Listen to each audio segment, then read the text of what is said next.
She stood in the hallway, keys in hand, hair perfectly curled, perfume trailing behind her like a warning. "You don't have to come," she said casually. "It's just for immediate family." She didn't look at me when she said it, didn't kiss my cheek, didn't wait for a reply, just walked out. And I stood there in my own home, holding the salad I'd made for her mother, cranberry walnut, her favorite, like an idiot holding a joke no one would laugh at. An hour later, I saw the first photo, then another, and another. Her brother's Instagram, a family toast, her in the center, radiant in red. And beside her, his arm draped across the back of her chair, was her ex. They toasted to old times.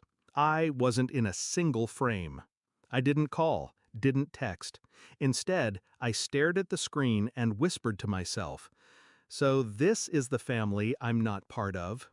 It wasn't just the ex. It was how comfortable they all looked. Her mother leaning into him, her father laughing at his jokes, her brother tagging him like he was blood.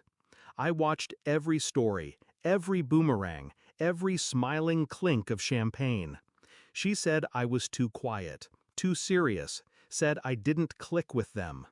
What she never said, what she hid, was that she never intended me to. I was never meant to fit. I was a placeholder, someone to stand beside her until the timing was right. Now the timing was right, and I had been officially excluded, on purpose. I could feel the weight of every lie pressed into those photos. The way she said business trip last month, the sudden fights over nothing, the locked phone, the scent of cologne I didn't wear on her coat. I didn't need proof to know, but I got it anyway. I started small, quiet. I downloaded every tagged photo. I checked every timestamp. She lied about more than the gathering. I accessed her shared cloud. She'd forgotten the password was still saved on my old laptop. That's when I found them, hidden in a folder named Invoices. Photos, screenshots, messages. They weren't just reconnecting. They'd never stopped. This wasn't nostalgia. It was a continuation, a seamless transition I was never supposed to notice. He never left. He was waiting. And now I was the one being asked to leave. But I didn't pack a bag, didn't yell, didn't confront. I gathered my pieces like a surgeon collecting tools. And I built one final, perfect cut. I emailed her the file. No subject line, no message. Just an attachment titled familyphoto.jpg.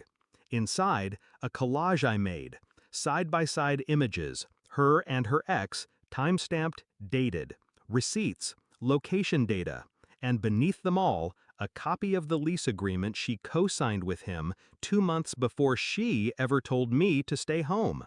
The kicker? It was my bank account that had funded the down payment. She used our joint savings to nest somewhere new. She opened it while she was still at the gathering. I know because her brother's stories suddenly went dark. Deleted, scrubbed. I didn't hear from her that night. But I didn't expect to.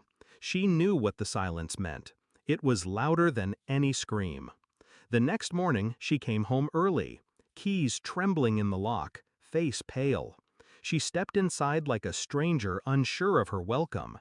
"Can we talk?" she whispered. I was at the table, coffee in hand. "Sure," I said, without looking up. "Go ahead." She tried to spin it, said it wasn't what it looked like, said she felt confused, said I pushed her away. I let her talk. I let her crumble. Then I stood and handed her an envelope. Inside, my signed divorce response.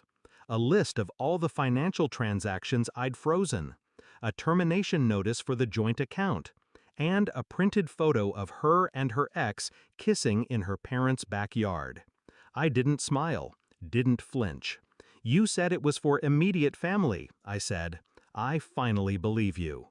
And I walked past her, left her standing in the kitchen she used to rule, clutching the wreckage.